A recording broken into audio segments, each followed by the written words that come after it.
Welcome back to another missions update. This is number 19. I hope you guys are doing great. We have a lot to share with you this month, so let's get started.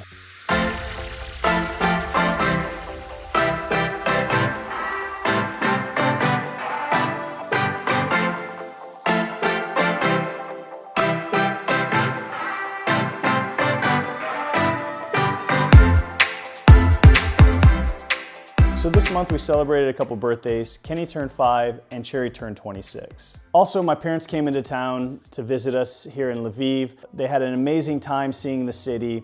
They had the opportunity to go to our church, see our friends, and meet the people that we work with. We also took a trip to Poland, and my parents had a great time there. We showed them the castles and the historic city. My dad has Polish roots, so for him it was kind of like just a sense of seeing where his ancestry comes from. We also went to Auschwitz and seen the concentration camps, and I would call this a once-in-a-lifetime trip that if you ever have a chance to go, you should, and you should see it. But it's not a trip you want to take a second time. It's very eye-opening, it's very sad. You know, other than the Auschwitz trip, we had an amazing time in Poland. And my parents loved Lviv, loved being in Ukraine, loved coming to Europe. It was my mom's first time ever leaving the country, and they are looking forward to coming back and visiting us again in the future. So let's move on to some of the things that you're probably excited to hear about. First off, we have started our English club. We started on the 12th, and we are going strong, having good groups every week. Just an amazing time with students. We're building, again, relationships. We're putting the gospel into our curriculum so that they're hearing the word and studying the word with us.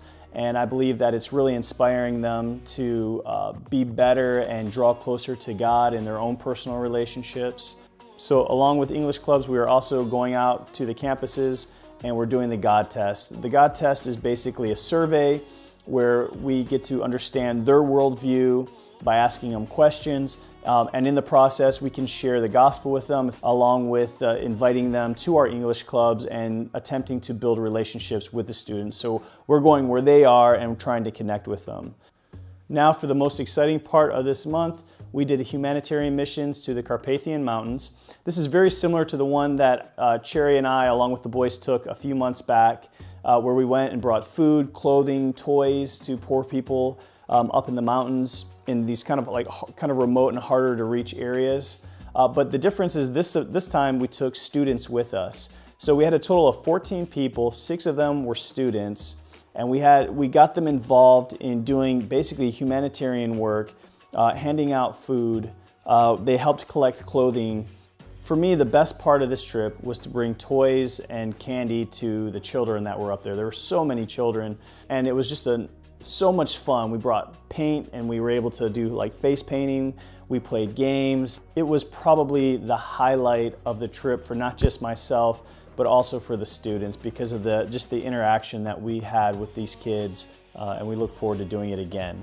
I also want to say thank you guys again for your prayers, your partnership, your support. You guys are amazing and we love you and we can't do this without you. We want you to know that we're praying for you. Please send us your prayer requests so that we can be more specific. So to update you, for next month, we're going to Romania for a 10 days missions to help with the team that's there locally.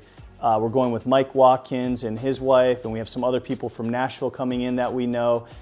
Be praying for just our safety as we travel there by car, and be praying that we are able to impact the lives of students there in Romania, as well as encourage the team that's on the ground. So that's it for this missions update. We love you guys, and we will see you next month.